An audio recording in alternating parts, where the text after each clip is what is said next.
Bafowethu, njengoba ngangishilo ukuthi iMamelodi Sundowns iyawina ayiwini, nginayo back to back, fanele sibe nayo back to back. Ngifuna ukuthi sorry to Mamelodi Sundowns nama-fans akhona. Vele kuyaye kube nzima ukuthi uphumelele empilweni or uphumelele entweni mangabe abantu ekhaya lapho ohlala nabo befasa inhliziyo. Vele abantu abaningi bebeyifasile inhliziyo kube iMamelodi Sundowns ingawini ukuze ingezi ukusithola lesidamu. Abantu base-South Africa, abantu abahlala nayo i-Sundowns. Kodwa-ke lokho akunankinga. Mamelodi Sundowns iyeza i-Club World Cup.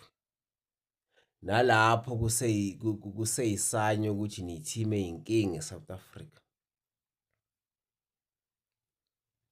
Indlela enidlale ngayo izolo, hhayi izolo nidlalile benidlala, niyakhombisa ukuthi ni-team enkulu, niyakhombisa ukuthi futhi naku-Club World Cup niyofitha.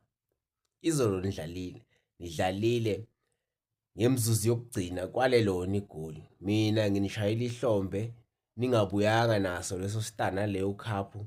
Ukuzimisela kwenu, niyazimisela kuyakhombisa ukuthi ni-team enkulu e-South Africa, you are leading by example. As nizodlala manje i-Club World Cup, ngiyathemba ngiyabhiliva nakhona nizofike nishayine i-South Africa ngoba nakhona niyomela wonke amaqembu ase-South Africa webhola. Nimele South Africa yonke.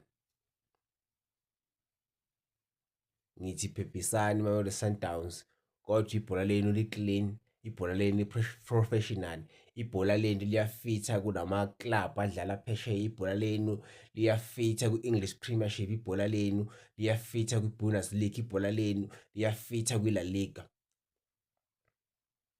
Kwi-Club World Cup ngiyanithemba ukuthi nakhona nofike nenze.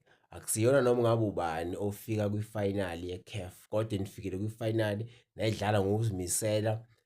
I-difference ibe ncane i-difference ngoba ibhola kodwa liyaginqika. Next time niyophindela, ngiyathemba ukuba niyokulungisa lokhu obekade nikubona ukuthi ikona okudala ukuthi nigcine niyiluza le title. Ngibonge.